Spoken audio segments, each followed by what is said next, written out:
औज़ुबिल्लाहिमिनश्शैतानिर्रजीम बिस्मिल्लाहिर्रहमानिर्रहीम। Dear students, अस्सलामु अलैकुम वरहमतुल्लाहि वबरकातुहू।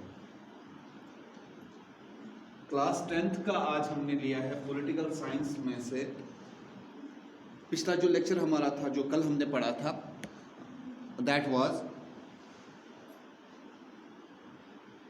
टाइप्स ऑफ फेडरेशन, और हमने ये पढ़ा था उसमें फीचर्स ऑफ फेडरलिज्म और features of federation.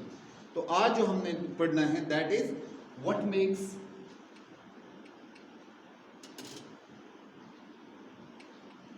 India A federal country.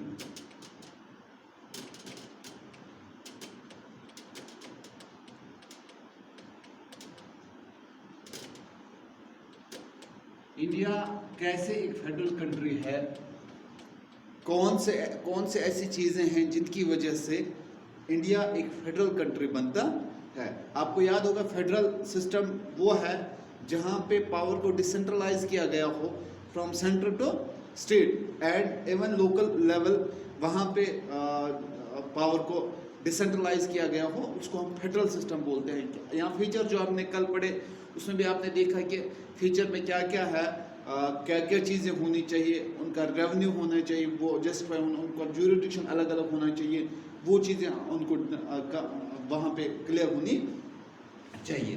तो अगर हम बात करेंगे जब इंडिया इंडिपेंडेंट कंट्री बनी, when India was an independent और बिकेम एन इंडिपेंडेंट कंट्री, तो उससे पहले अगर हम ये बात से पहले अगर हम देखेंगे बेल्जियम और श्रीलंका की एग्जांपल हम फिर से देखेंगे। आपको याद होगा जब हम पावर शेयरिंग में उनका हमने एथनिक कंपैरिजन किया था। बेल्जियम मैंने आपको बताया था कि वो that is half of the like Haryana, India का एक स्टेट है, उसका जो उसका एरिया है हरियाणा का, उसका हाफ एरिया बेल्जियम पूरा कंट्री है।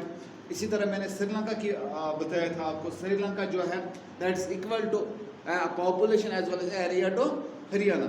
तो वहाँ पे बहुत कम पॉपुलेशन है, डाइवर्सिटी भी कम है, लेकिन India as a big country 28 states, 8 union territories, और अगर हम देखेंगे एरिया बहुत ज़्यादा बड़ा है, एशिया में बड़ी कंट्री मानी जाती है इंडिया को, और वहाँ पे एक कंट्री को फेडरल कंट्री बनाना बहुत ही मुश्किल है। डेमोक्रेसी की वजह से इंडिया फेडरल बन गया है, फेडरल माना जाता है इंडिया को। तो ये हम जो डाइवर्सिटी वहाँ पे थी उसको कैसे उन्होंने टैकल किया, उन्होंने कैसे किया, उन्होंने ऐसे कौन कौन से इकदाम उठाए जिसकी वजह से इंडिया को एक फेडरल कंट्री कहा जाता है। अगर हम देखेंगे जब इंडिया का कॉन्स्टिट्यूशन बना, let's begin with Indian constitution.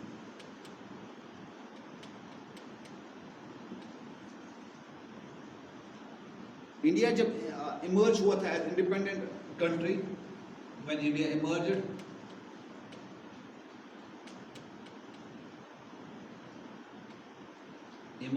As an independent country, at the time country बनने के वक्त जब यहाँ पे ब्रिटिशर्स रूल कर रहे थे, तो उन्होंने जो ही इंडिया को आज़ाद किया अपने उस रिजीम से, इंडिया आज़ाद हो गया, लेकिन चलते चलते उन्होंने एक काम किया, उन्होंने इंडिया को पार्टीशन किया, इंडिया को उसने हिस्सा किया। हिस्सा क्या था? पाकिस्तान और इंडिया, भारत और पाकिस्तान अलग अलग बन गए। 1947 14 अगस्त को पाकिस्तान अलग हुआ और 15 अगस्त को इंडिया बन गया। तो जब कॉन्स्टिट्यूशन बना, जब इंडिया एक इंडिपेंडेंट कंट्री बने, उससे पहले क्या हुआ? एक ब्लडी पार्टीशन हुआ।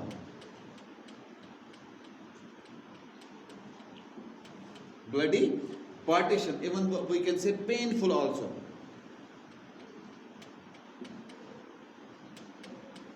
Bloody and painful partition हुआ।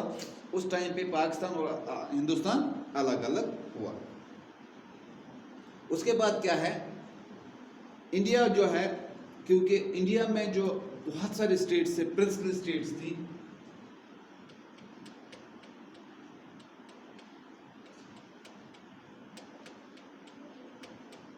प्रिंसली स्टेट्स, वो आके कहाँ पे जम हो गए, किस में मिल गए, इंडिया में, इंडिया एज ए कंट्री उसमें मिल गए वो।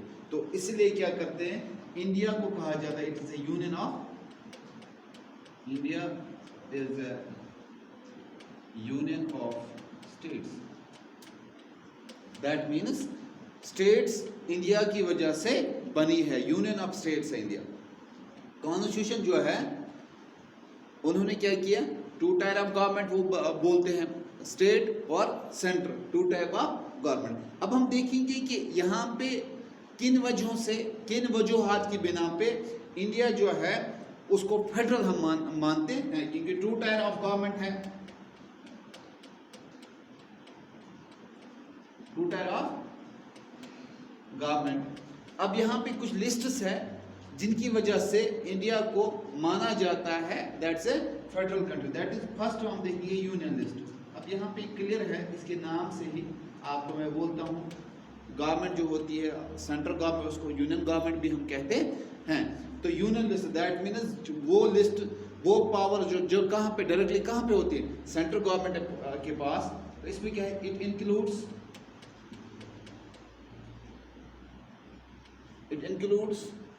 subjects of national importance, subjects of national importance, national importance कौन कौन से, such as defense,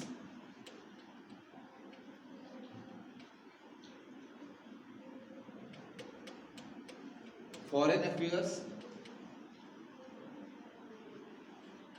banking, communication and currency।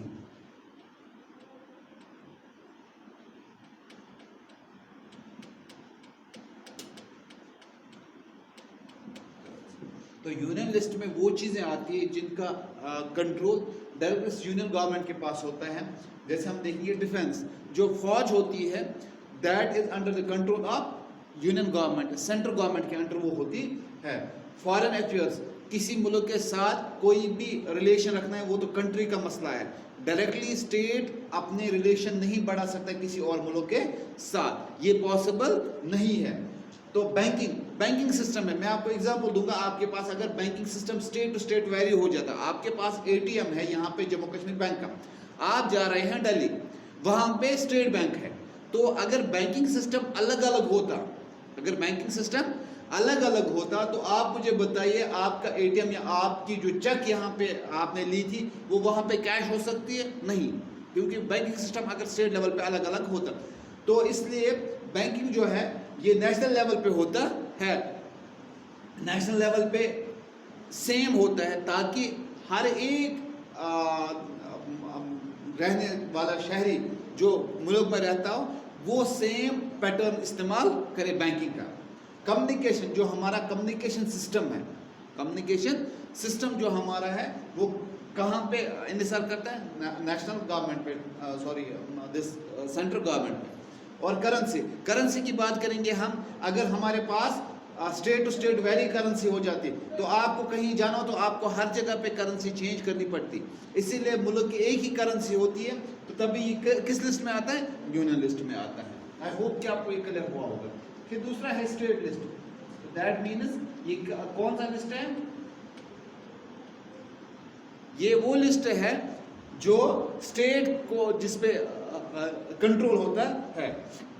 इसमें कौन सा है? Police, trade, commerce, agriculture and irrigation.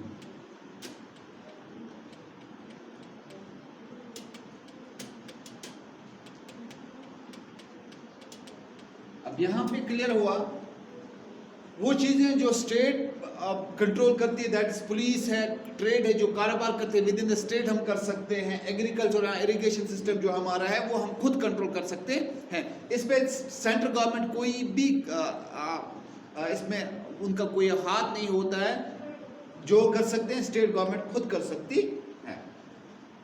फिर है concurrent list.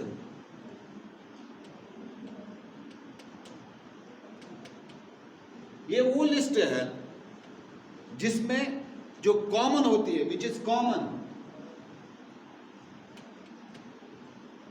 Both state and union government. Common जो होती है वो कहां पे होती है, इनके पास जिसपे हक, जिसपे कोई भी काम कर सकते हैं, जिसपे मतलब कंट्रोल कर सकते हैं, that is state as well as central government. तो कौन कौन है, such as education,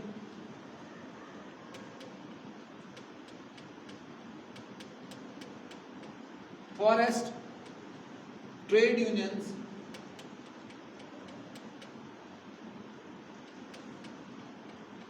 marriage adoptation and succession.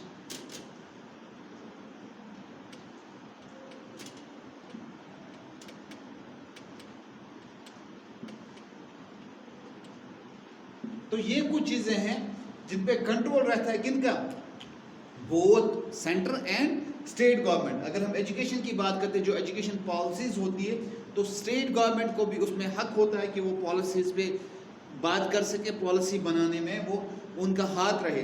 Forest law जो होते हैं इनमें भी स्टेट गवर्नमेंट का हाथ होता है। जैसे इसी तरह ट्रेड यूनियंस है, मैरिज एडॉप्टेशन है, सक्सेशंस है, उनमें state as well as central government का दोनों मिल बैठ के काम करते हैं। लेकिन अगर कहीं पे कोई लॉ स्टेट ने पास किया, सेंटर को वो पसंद नहीं आया, तो उस वक्त क्या होता है, तो वहाँ पे आपको याद होगा कि मैंने आपको बोला था कल के लेक्चर में कि अगर कहीं पे कोई तजाद हुआ, सेंट्रल और स्टेट गवर्नमेंट में कोई तजाद हुआ, कौन वहाँ पे रोल प्ले करेगा एज एम्पायर, कोर्ट्स वहाँ पे डिसाइड करेंगे कि कौन सा है जिनका सही है, कौन है जिनका सही नहीं है। कोर्ट्स कर सकते हैं अगर इन जगहों पे कहीं पे उनको कोई प्रॉब्लम्स हो सकती है।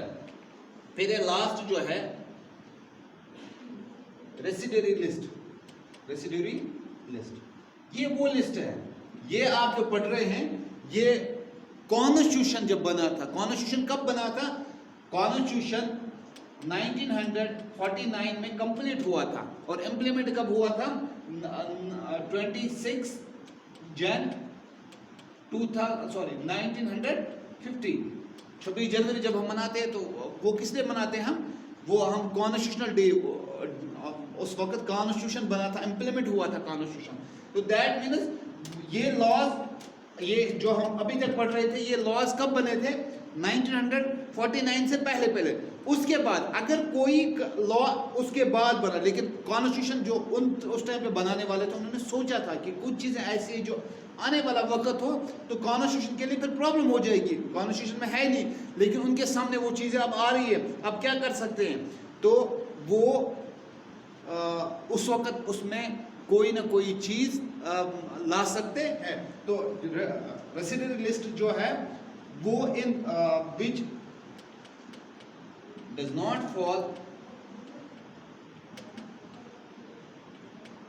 Any in any of the three list, इनमें से कुछ इन लिस्टों में से नहीं है। अब मैं आपको एग्जांपल दूंगा, आजकल टेक्नोलॉजी का दौर है, मैं यहाँ पे लेक्चर दे रहा हूँ, आप घर में देखोगे इसको, किसकी वजह से, टेक्नोलॉजी की वजह से। कॉन्स्टिट्यूशन में उस वक्त टेक्नोलॉजी का कॉन्सेप्ट ही नहीं था, जब कॉन्स्टिट्यूशन बना था उस वक्त टेक्नोलॉजी का कॉन्सेप्ट ही नहीं। 1950 में कौन सी टेक्नोलॉजी थी, उनको पता था कि मोबाइल फोन्स आने वाले हैं, उनको तो नहीं पता था। तो दैट मीन्स उन्होंने एक प्रोविजन रखा था कि कुछ चीज़ें ऐसी है, मैं आपको एक और एग्जांपल दूंगा कि कोई बंदा अभी तक कोई गलती कर रहा था, उसके लिए कानून ने उसको सजा रखी थी, लेकिन वो सजा कम थी। अब कॉन्स्टिट्यूशन में उसमें ये प्रोविजन है, वो उसको उस सजा को बढ़ा सकते हैं।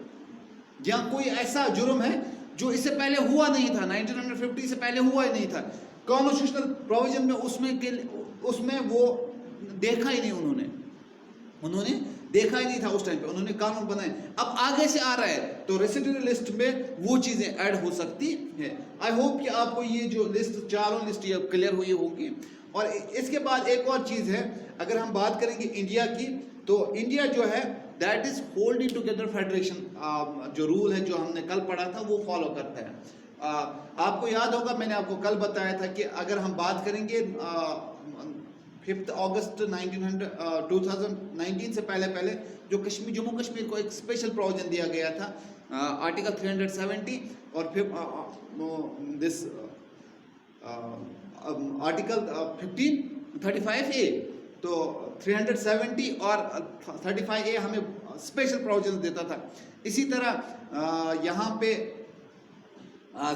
371 जो नॉर्थ ईस्टर्न रीजन्स है वहाँ के कुछ स्टेट्स को दिया गया है, तो उनको ये प्रोविजन, स्पेशल प्रोविजन दिया गया। इनइक्वलिटी जो पावर्स है वो इक्वली शेयर नहीं किए गए हैं।